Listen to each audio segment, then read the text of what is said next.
Athena looked somewhat puzzled and inquired, "Afford? What do you mean by this? I mean, how did he get all this abundance?" She explained, "He did not get any of this, he created it." In astonishment, I repeated her words. He created it. Yes, he makes all his creations simply by envisioning them. Let there be light, and suddenly it's there. All the space, all the objects, all the sights and sounds, the gravity and smells, the oxygen and light, everything, even the planet and the plants and animal life, including me. That's right, he granted me life, and now I can do the same things he can. Well, not quite as well just yet, but I'm working on it. When he brought me into existence, I was given the name Athena because it reminds him of someone he loves very much. Almost speechless, I asked, "You mean to tell me that this is all an illusion?" Athena patiently affirmed, "Of course it is. How could it be anything but an illusion? An illusion is merely a creation. How could anything in any universe be anything but illusion? Everything in every universe had to have been materialized by someone. That's obvious. Things are brought into existence simply by envisioning them. Everyone can do it. It's just that some beings practice more than others. Beings in the physical universe aren't really confused about whether it's an illusion or not. Deep down inside, they suspect that it is. People there have three major problems. One is their mystery about where all the objects, space, and energy came from.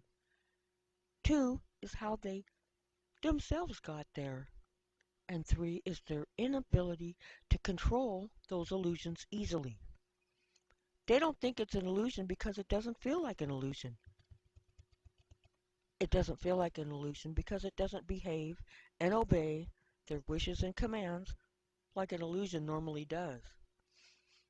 Normally, an illusion would do exactly what you commanded it to do, but the physical universe doesn't behave like your typical illusion. It's very challenging and very stubborn. They can't figure it out. Someone would like it to stop raining and it goes on raining. You want the dog next door to stop barking. He goes right on barking. They want to win the big jackpot in Las Vegas. They go home broke. Well, it doesn't obey their wishes because they have been convinced not to exercise their powers and control over it. So now, instead of making things happen magically, instantly, and without effort, everything is done slowly with machines and physical effort.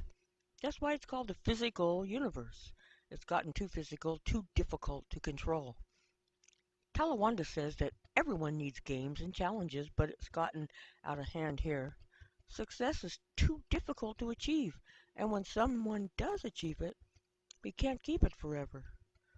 He also says that there is nothing really big and important to strive for there. The prizes of that universe are small compared to what you can have if you restore your own universe. I interrupted. "You mean I have my own universe too?" Athena smiled wisely and said, "Yes, Alana, you do. Everyone does. But you call it by a different name. You call it your imagination." Only half understanding what Athena was talking about, I mentioned, "Well, imagination or not, it's like heaven here." She smiled and said, "Now you're catching on." After the tour, I enjoyed an absolutely marvelous dinner. It seemed that they liked the same things I did because my favorite dishes were there. Following dinner, Athena escorted me to the bedroom provided for me. It was heavenly. The canopy bed, elegant drapes, the rugs, the furniture, everything was just what I had envisioned for the perfect bedroom. As she was leaving my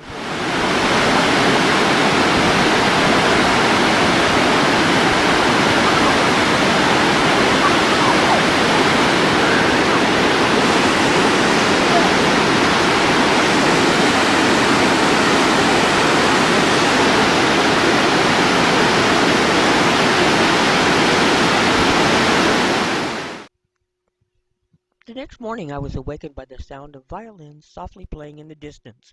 What a nice way to wake up, I thought to myself. I looked around to see what time it was. Then I remembered I hadn't seen a clock in the entire castle.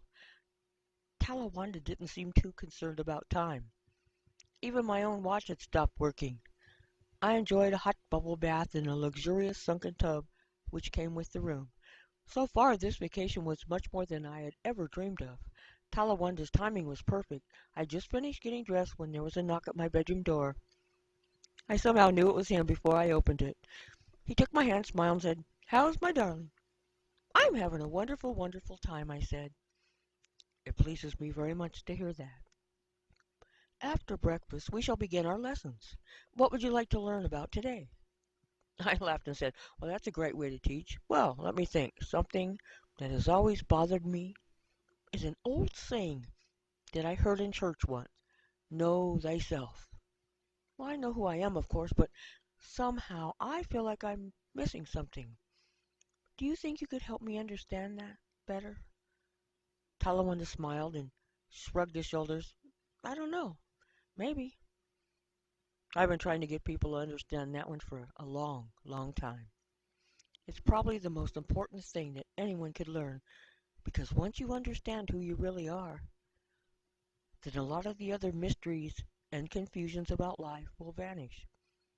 I'll try to explain it." Without stopping for breakfast, we went directly to the stables, where he had a fabulous selection of fine thoroughbred horses. The stable attendant escorted a magnificent all-white horse named Patron in our direction. Talawanda said, "Is he all warmed up and ready to go?" "All set," the attendant replied happily. I giggled at Talawanda and said I was almost expecting to see a flying horse with wings. He looked at me with a great big smile and replied, "All in good time, all in good time." We both laughed as we hopped up onto Patron's seat. The attendant handed Talawanda a small picnic basket and we were off. The horse trotted energetically for about 10 minutes as he took us to a beautiful scenic meadow with a quiet stream. "Gee, that was fun," I laughed as Talawanda assisted me down from the saddle. Talawanda let Patron graze and drink as we prepared our picnic site.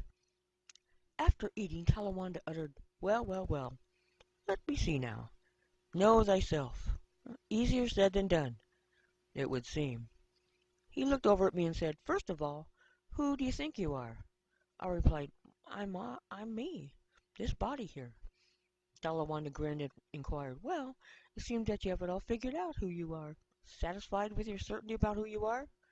I answered, "I still get this feeling that some piece of the puzzle is missing." Talawanda nodded his head and said, "You're right, something's missing. The truth. The truth is, you are not a body. You never have been.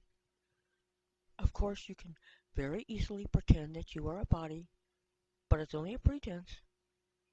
Never pretend too hard on that one, it'll get you into too many problems. People think that when their body dies, their soul leaves the body. I hate to tell you this, but you do not have a soul. A soul is not something you have, it is something you are. You are the soul. You are it. A long, long time ago, you didn't need a body. You played amongst the stars, happy and free, long before bodies were ever invented.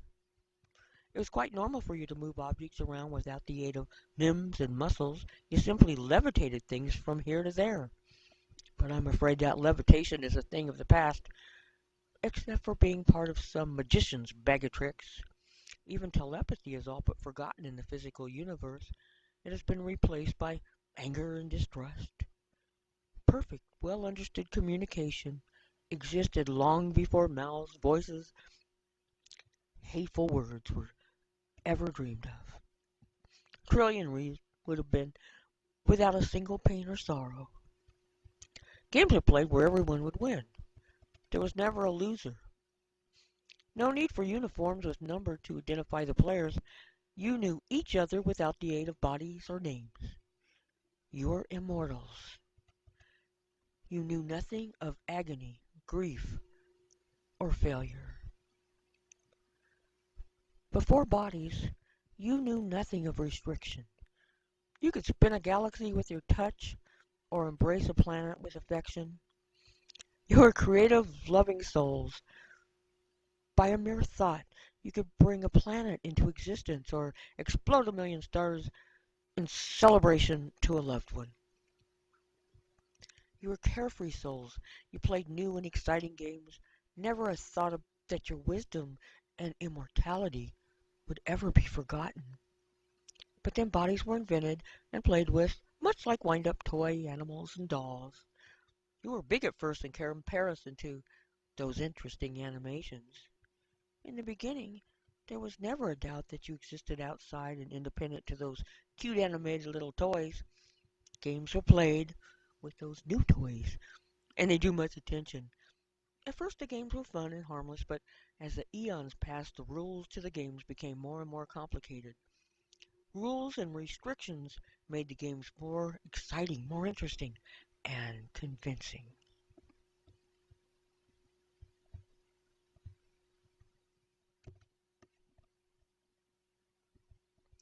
One rule which made history was each creature must eat and breathe to maintain activity. If it does not eat and breathe over a certain length of time, then it's disqualified. Call this death. This rule affected the engineering of almost every animation. This rule about eating and breathing is an automatic necessity on Earth today. No one ever questions it or realizes that it's just a rule to add detail and fun to the game. The rule about eating turned out to be a bad rule because it led to the killing of one's creatures by another. It was interesting to watch, but some of the owners got upset. Some of the beings didn't communicate as much as before. They spent their time improving their toys so they could better win at the contests and battles.